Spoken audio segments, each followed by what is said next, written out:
Good morning बच्चों। आज मैं आपको क्लास 12 का ऑब्लिव, जिसे इंग्लिश में मैट्रिसेस कहते हैं, उसके बारे में बेसिक कंसेप्ट बताएंगे। फिर हम एनसीईआरटी के बुक पर आएंगे। तो आइए चला जाए, देखा जाए कि ऑब्लिव क्या है, मैट्रिसेस क्या है। बच्चों, ऑब्लिव जो है, ऑब्लिव एक व्यवस्था है। जैसे हम घरों में या अलमारी में देखते हैं, घरों के अलमारियों में कि बुक्स रखते हैं व्यवस्थित करके, और कई वस्तुओं को देखिए घर में हम लगभग व्यवस्थित करके रखते हैं। कभी कभी हमारे घरों में जो बर्तन रखने का जो दीवारों पर बना रहता है स्टैंड, खाली एक रो में रखते हैं। फिर इसके बाद ग्लास रखते हैं, चम्मच रखने का जगह अलग होता है। तो एक जो है सिस्टम कह लीजिए, ऑब्लिव जो है वह एक सिस्टम है। और उस सिस्टम को लिखने का जो तरीका है वो ये है कि मैट्रिक्स से लिखते हैं तो यम बराबर भी आप लिख सकते हैं, और इसका जो नोटेशन होता है वह ब्रैकेट में होता है, लार्जर ब्रैकेट में। जरा आप ध्यान दें कि अगर इस ब्रैकेट को सीधा सीधा आप खींच दें, जैसे मैंने खींचा है, ये ऐसे सीधा खींच दें आप, ऐसे सीधा, तो आप समझ लीजिए कि यह नोटेशन जो है वो सार्डिंग का है, डिटर्मिनेंट्स का है। लेकिन अगर थोड़ा सा यहाँ आप फोल्ड कर दिए तो ये समझ लीजिए कि आप ऑब्लिव पढ़ रहे हैं, मैट्रिसेस पढ़ रहे हैं। तो इस ब्रैकेट पर आप ध्यान दीजिए। अगर इस ब्रैकेट में लापरवाही करेंगे तो मैट्रिसेस के क्वेश्चन जो है, आपके जो परफॉर्मेंस आपको मिलना चाहिए वो नहीं मिल पाएगा। तो आइए जरा देखें कि मैट्रिसेस को हम कैसे लिखते हैं। मैट्रिसेस में देखिए, इसमें होता है यम इंटू यन। पहले को हम पंक्ति कहते हैं, इसके बाद होता है कॉलम। पंक्ति और कॉलम दो चीज होता है। पंक्ति स्तंभ कह लीजिए, कॉलम को इंग्लिश में कहते हैं स्तंभ। इंग्लिश में आप लिख सकते हैं रो एंड कॉलम। तो रो और कॉलम, यहाँ ये सिस्टम होता है कि कितना रो है और कितना कॉलम है, यह जो है ऑब्लिव में दर्शाता है। जैसे हमको लिखना है कि A11, A11 का मतलब इसे A11 नहीं पढ़ेंगे आप, लिखा है A11, लेकिन आपको A11 नहीं पढ़ना है, A11 पढ़ना है। अब इसका मतलब क्या हुआ? A11 का मतलब क्या हुआ? A11 का मतलब यह हुआ कि आप पहली पंक्ति और पहला कॉलम, पहली पंक्ति और पहली कॉलम है। अभी आप पंक्ति क्या है, कॉलम क्या है, मैं आपको बता दे रहा हूँ। जो पंक्ति होती है इस प्रकार से होती है, ये देखिए, ए पंक्ति, ए पंक्ति, ए पंक्ति। और कॉलम जो होता है वो ऐसे खड़ा होता है, जिसे मैं यहाँ लिखकर बता दे रहा हूँ। A1, A2, A3, B1, B2, B3, C1, C2, C3। ये देखिए, ये मैं लिख दिया। अब आपको इसमें कॉलम और पंक्ति बताना है, जरा ध्यान दें। ये देखिए पंक्ति है, एक पंक्ति, दो पंक्ति, तीन पंक्ति। ऐसे ऐसे देखेंगे पंक्ति आएगी, रोज इसे करते हैं। और ऐसे ऐसे देखेंगे तो कॉलम आएगा, एक कॉलम, दो कॉलम, तीन कॉलम। तो इसमें तीन पंक्ति है और तीन कॉलम है।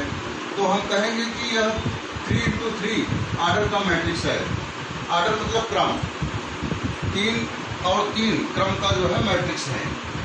तो आपको समझ में आ गया होगा रो और कॉलम क्या है। आप इस प्रकार से हाथ फैलाएं, ये देखिए जैसे मैं फैला रहा हूँ एक्स एक्सिस पर, यह रो हो गया, और बाकी जो आप खड़े हैं वो कॉलम है।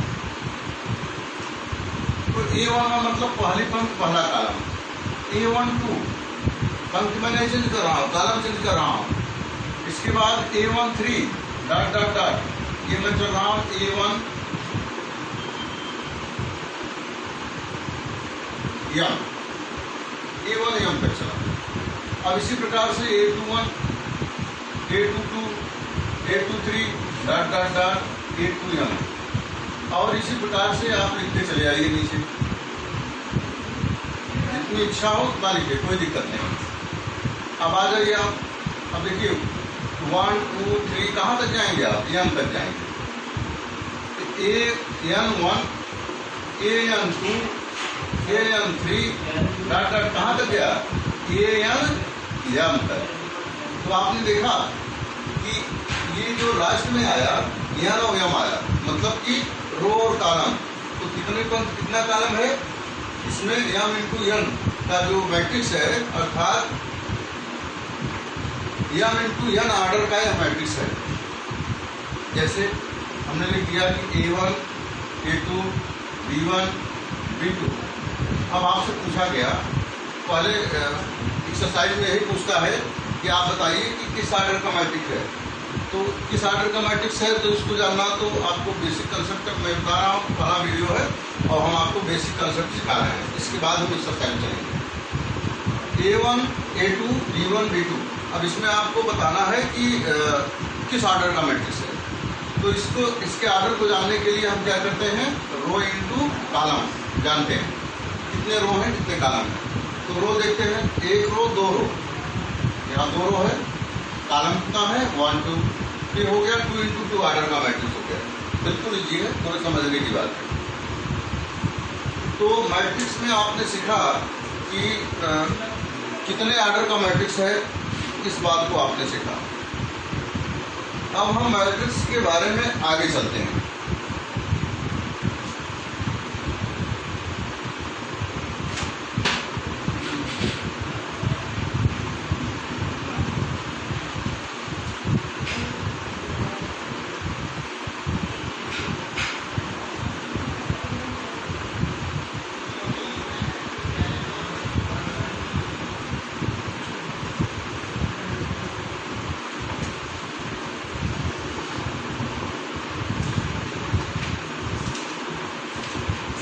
आइए मैट्रिक्स के कुछ प्रगुण के बारे में हम स्टडी करते हैं। मैट्रिक्स के प्रगुण में ये दिया है कि जैसे पंक्ति आव्यूह, पहला है समझाया है पंक्ति आव्यूह।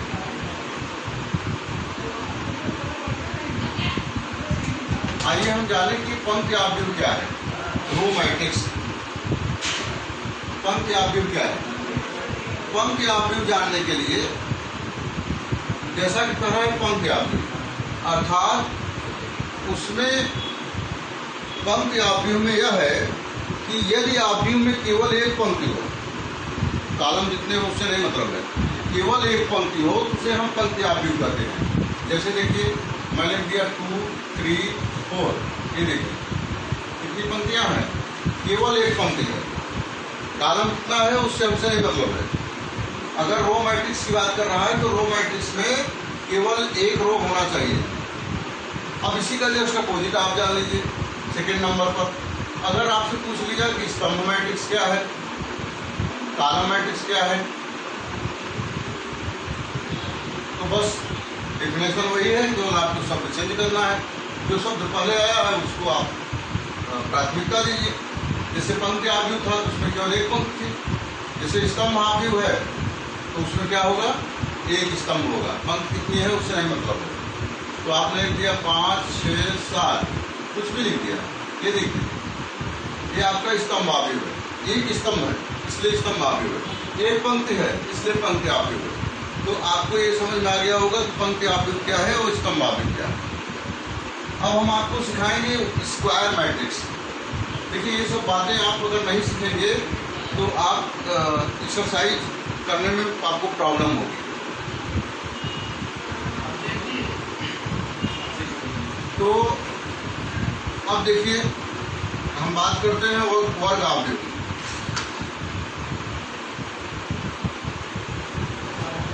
वर्ग आव्यूह को इंग्लिश कहते हैं स्क्वायर मैट्रिक्स।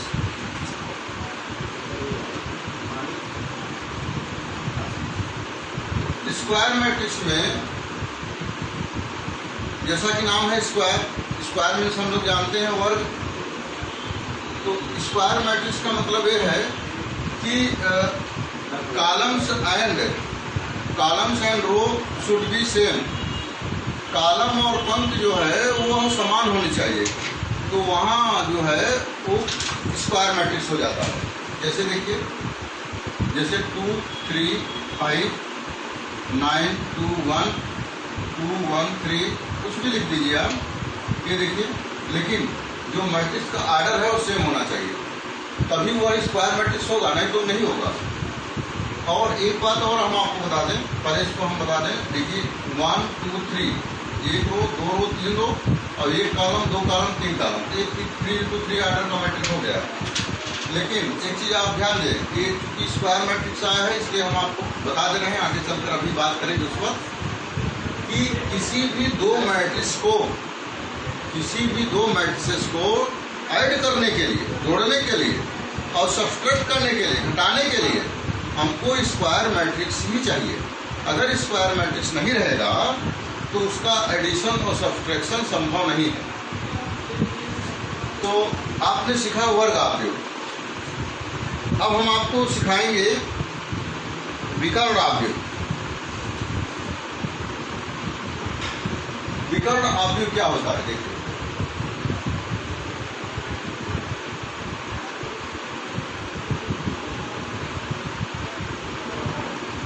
विकर्ण आव्यूह, डायगोनल मैट्रिक्स। डायगोनल मैट्रिक्स का मतलब यह है कि डायगोनल को छोड़कर, किसी भी मैट्रिक्स में डायगोनल को छोड़कर जितने एलिमेंट हैं वो सब जीरो हों तो उसे हम डायगोनल मैट्रिक्स कहते हैं। मतलब कि इसमें जो प्रेफरेंस दिया गया है वो डायगोनल को दिया गया है। जैसे देखिए मैं लिख रहा हूँ 2 लिख दिया, 0 लिख दिया, 0 लिख दिया, और यहाँ पर 0 लिख दिया, 5 लिख दिया, फिर 0 लिख दिया, यहाँ 3 लिख दिया, फिर 0 लिख दिया, फिर 1 लिख दिया, कुछ भी लिख दिया। ये देखिए डायगोनल देखिए आप, बीच में देखिए 2 है, 5 है, और सॉरी यहाँ 0 रहेगा, यहाँ देखिए 2 है, 5 है, 1 है, और बाकी जितने एलिमेंट हैं डायगोनल के अपर साइड और डायगोनल के डाउन साइड, सब एलिमेंट क्या हैं, 0 हैं। इसका मतलब यह है कि डायगोनल को छोड़कर बाकी एलिमेंट अगर 0 हों उसे हम डायगोनल मैट्रिक्स कहते हैं। अच्छा, इसी में एक बात और है कि कहते हैं कि इकाई आव्यूह, इकाई या तत्समक आव्यूह कहते हैं। इकाई आव्यूह इसी से मिलता जुलता है, उसको बता दे रहे हैं क्योंकि आएगा सामने। इकाई आव्यूह, इकाई आव्यूह समझने के लिए बस थोड़ी सी हमारी बात को ध्यान दें। जैसे कि आपने कहा, अभी आपने सुना कि विकर्ण आव्यूह। विकर्ण आव्यूह क्या है? विकर्ण आव्यूह में आपने देखा कि विकर्ण को छोड़कर सारे जो है अन्य एलिमेंट क्या है, 0। लेकिन हमने ये नहीं कहा कि डायगोनल कुछ 1 है, 2 है, 3 है, कुछ भी, ऐसा मैंने नाम नहीं लिया। डायगोनल कुछ भी हो सकता है, वो 1 हो, 2 हो, 3 हो, 5 हो, एनीथिंग। लेकिन इकाई आव्यूह में यह फिक्स हो जाता है कि डायगोनल 1 ही होगा, बाकी अन्य एलिमेंट 0 होंगे। तो इस बात को ध्यान रखें कि इकाई आव्यूह में ये बाउंडेशन आ जाता है कि जो डायगोनल हो, जैसे इसी को मिटाकर मैं आपको एग्जाम्पल दे रहा हूँ, जैसे डायगोनल हो तो केवल 1 1 हो, इसके अलावा ना हो कुछ, तो उसे हम इकाई कहते हैं या तत्समक कहते हैं। अब इकाई का मतलब ही एकक होता है, यूनिक होता है, तो उससे भी आप समझ सकते हैं कि अगर डायगोनल 1 है, बाकी एलिमेंट 0 होने चाहिए। बाकी ऐसा नहीं एक एलिमेंट जो है डिजिट में हो 0, तो 0 अगर है और बीच में 1 1 है तो इकाई आव्यूह है।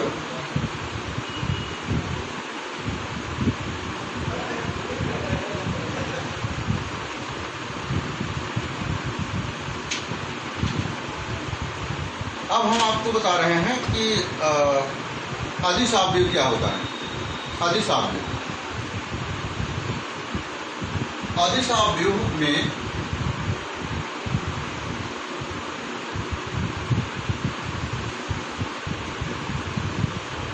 इंग्लिश में से कहेंगे स्कॉलर मैट्रिक्स। तो अदिश आव्यूह में हम देखते हैं कि अदिश आव्यूह में यह है, थोड़ा सा फिर हम परिवर्तन करेंगे। अगर मैं कहूं कि अदिश आव्यूह इकाई आव्यूह है,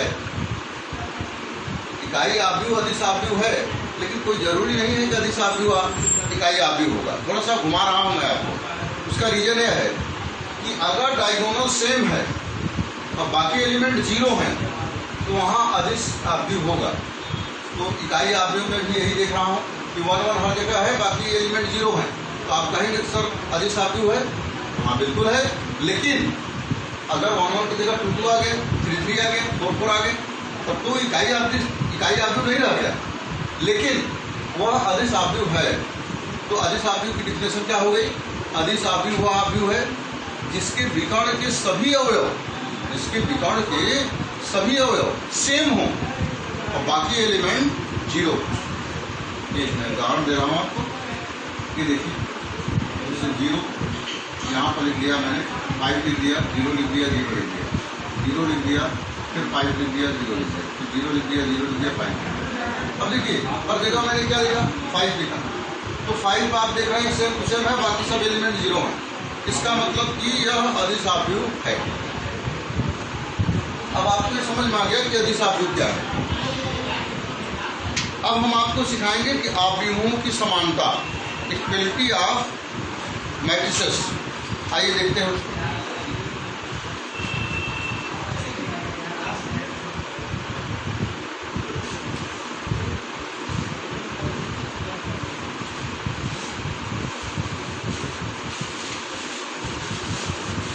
आव्यूहों की समानता कैसे होती है? जैसे मान लीजिए, हमने मान लिया, कंसीडर कि कोई आव्यूह ये बराबर है 2 है, 3 है, 5 है, x है, y है, 3 है, और इसमें z है, 2 है, 1 है, और जो b है वह है 3 है, 2 है, 9 है, यहाँ 2 है, 3 है, 1 है, और यहाँ पर 5 है और 1 है, 6 है। ये देखिए मैंने दो मैट्रिक्स लिखा,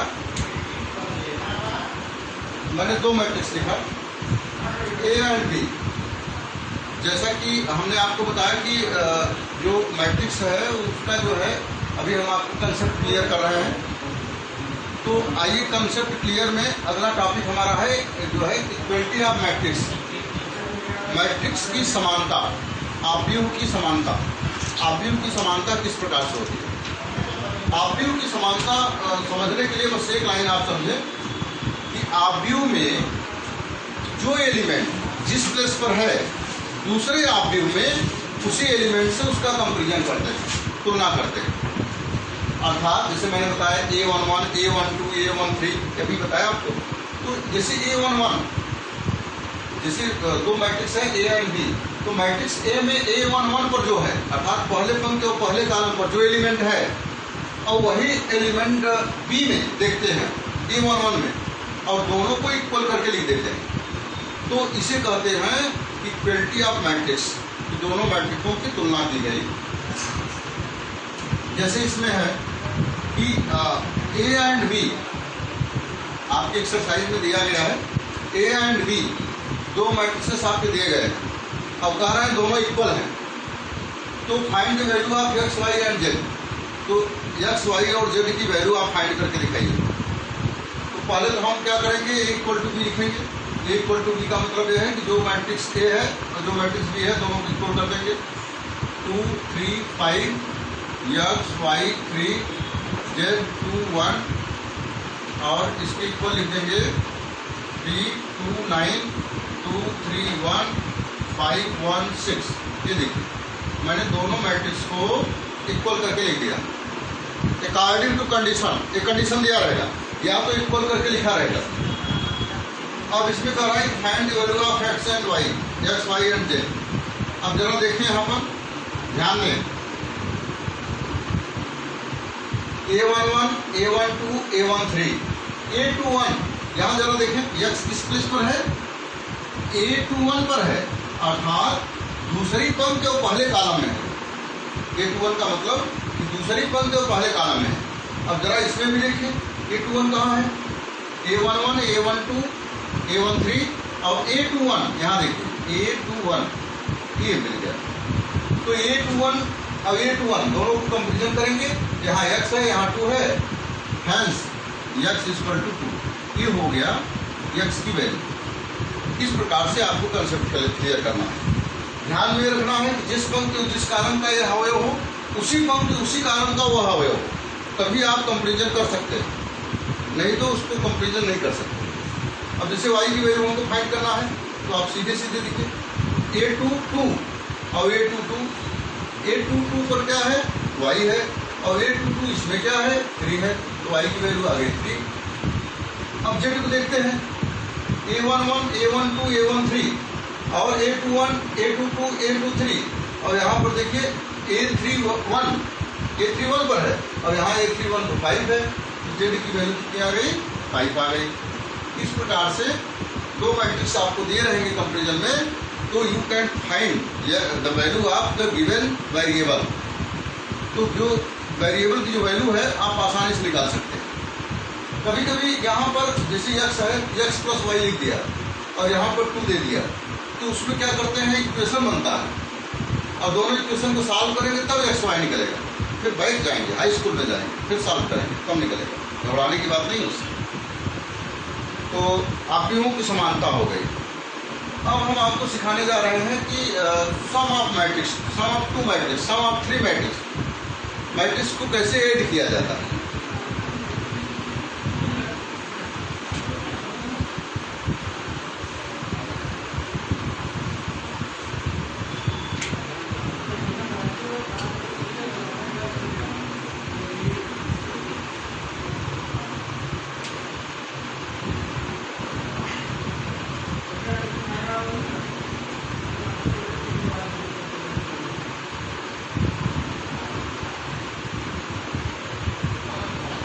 जैसा आपने कहा कि सम ऑफ 2 मैट्रिसेस, मतलब 2 आव्यूहों का योग।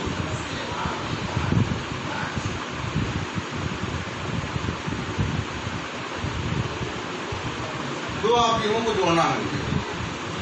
दो आव्यूहों को जोड़ने के लिए हम क्या करते हैं कि हमारा जो फर्स्ट कंडीशन है, जैसे आपको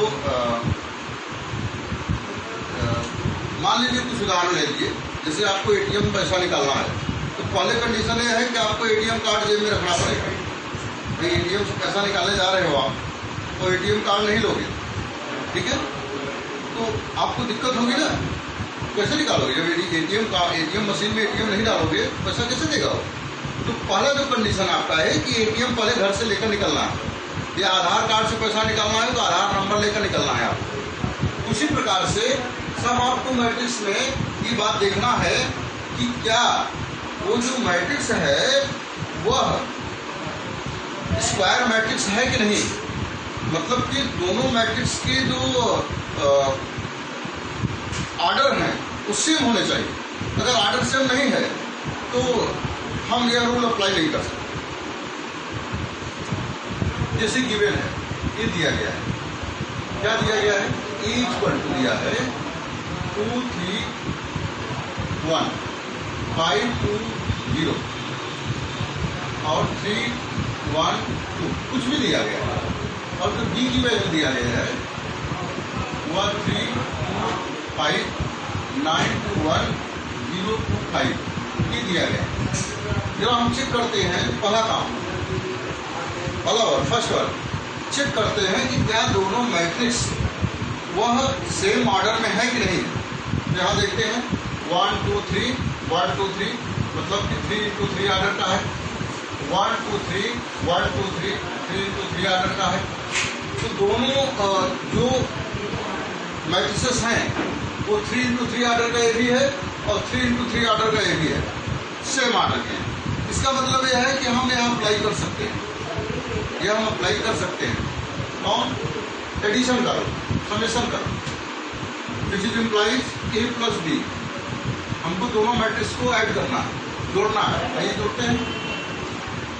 तो जोड़ने का जो रूल है क्या है कि A11 को A11 से जोड़िए, A21 को A21 से जोड़िए। मीन्स जो जिस कॉलम और जिस पंक्ति का एलिमेंट है उसी बी वाले का वही कॉलम वही पंक्ति होना चाहिए, दोनों ऐड हो जाएंगे।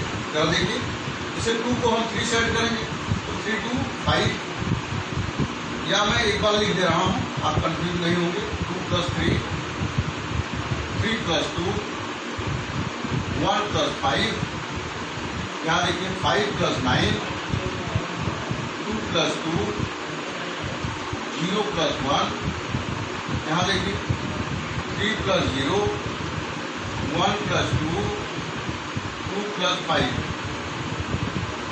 इसको और अच्छी तरीके से लिखते हैं 3 2 5।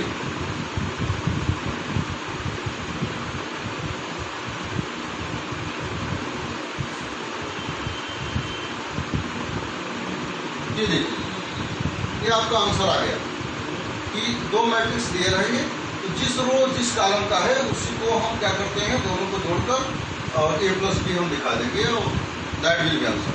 ये आपका आंसर है। और आपको मुझे लग रहा है कि अच्छे समझ में आ गया होगा, क्योंकि बहुत बड़ी चीज़ नहीं है। जो मैट्रिक्स में जो बड़ी चीज़ है वो मल्टीप्लिकेशन है। हम आपको जो मल्टीप्लिकेशन सिखाएंगे वहाँ प्रॉब्लम आपको होगी। मल्टीप्लिकेशन लड़का एक बार सीख लेता है, फिर वो भूल जाता है प्रैक्टिस न होने पर। तो प्रैक्टिस तो जरूरी है आपके लिए। अगर आप प्रैक्टिस नहीं करते हैं तो आपके लिए मामला कॉम्प्लिकेटेड हो जाएगा, आप एक्सरसाइज नहीं कर पाएंगे, वहाँ प्रॉब्लम क्रिएट होगी। तो एक्सरसाइज आपका जो प्रैक्टिस है वो अच्छा होना चाहिए, और खासकर मल्टीप्लिकेशन में अच्छा होना चाहिए। एडिशन सब्ट्रैक्शन तो आप कर लेंगे, सही बात, इजी है। चलिए हम थोड़ा सा सब्ट्रैक्शन बताते हैं, दो अवयवों का घटाना बताते हैं आपको।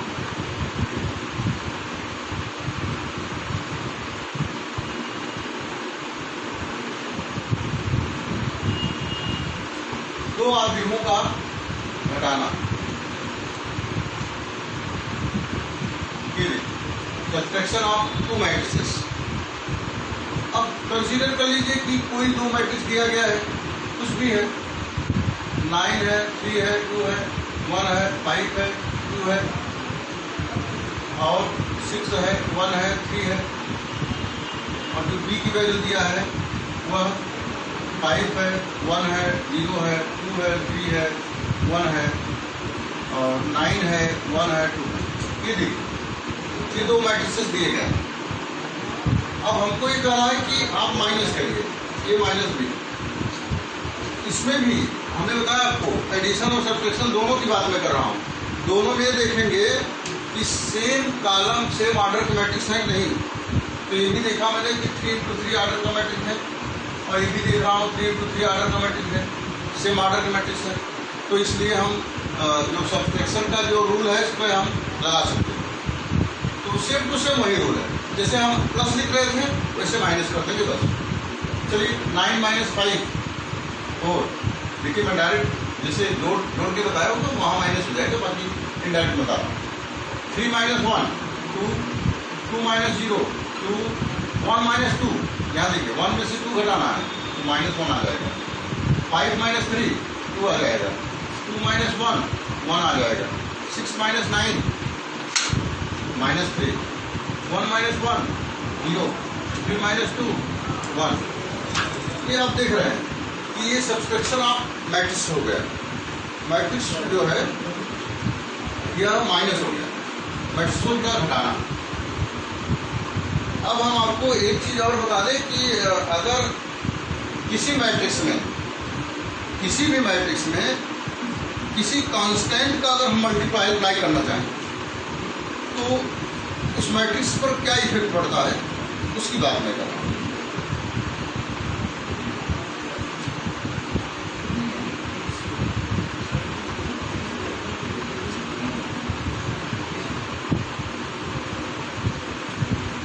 कंसीडर कोई मैट्रिक्स दिया है, कोई मैट्रिक्स दिया है, 3 दिया है, 2 दिया है, 5 दिया है, 1 दिया है, 2 दिया है, 0 दिया है, इसके बाद 5 दिया है, 3 दिया है, 1 दिया है। ये आपको मैट्रिक्स दिया है, एक मैट्रिक्स दिया है A इक्वल। और इस मैट्रिक्स में आप ये जानना चाहते हैं कि अगर बाय द वे इसमें हमको 3 से मल्टीप्लाई करना पड़े, 3 से 4 से 5 से एनीथिंग, कोई भी नंबर आपके सामने आ गया और ये मैट्रिक्स बोल रहा है कि ये वैल्यू आप लगाइए। क्योंकि ऐसा क्वेश्चन किस प्रकार से आएगा मैं आपको बता रहा हूँ कि जैसे एक गिवन A की वैल्यू दिया गया है, A की वैल्यू इतना है, A मैट्रिक्स है, और आपसे पूछ लिया 3A की वैल्यू बताइए आप, तो इसका मतलब है कि 3 मल्टीप्लाई करना है मुझे। ये मल्टीप्लाई कैसे होता है मैट्रिक्स में, थोड़ा अलग प्रकार का मल्टीप्लाई होता है, जरा ध्यान दीजिए इसको। ये मल्टीप्लाई इस प्रकार से होता है कि ऐसा नहीं है कि इस 3 को उठाकर हम किसी मल्टीप्लाई कर देंगे। इस बात को बिल्कुल आप केयरफुली समझें। इसमें हम क्या करते हैं कि इस 3 को जितने एलिमेंट हैं सब में मल्टीप्लाई होगा। इसका मतलब ये हुआ कि 3 3 जा 9, 3 2 जा 6, 3 5 जा 15, 3 1 जा 1, 3 2 जा 6, 3 0 0, 3 5 जा 15 और 3 3 जा 9, 3 1 जा 3। ये देखिए सब में मल्टीप्लाई होगा। और एक इसका थोड़ा सा रिवर्स सोचते हैं, थोड़ा सा रिवर्स करते हैं। अगर कॉमन भी लेना है तो अगर हम 3 कॉमन ले लिए तो सब में से कॉमन होगा। तो इस बात को आपको ध्यान में रखना है। तो बच्चों मैट्रिक्स में हम वीडियो नंबर 2 में आपको हम मैट्रिक्स का मल्टीप्लाई बताएंगे, परिवर्त आप भी बताएंगे, सिमेट्रिक मैट्रिक्स बताएंगे और इसके बाद हम एक्सरसाइज करेंगे। तो नेक्स्ट वीडियो में हम फिर मिलेंगे बेटा। और आप लोग अच्छे से बिल्कुल जो बेसिक कंसेप्ट बताया गया है उसको आप समझिए। इसके बाद हम NCERT की बुक से आपको हम एक क्वेश्चन बताएंगे, कोई प्रॉब्लम नहीं होगी। थैंक यू बेटा।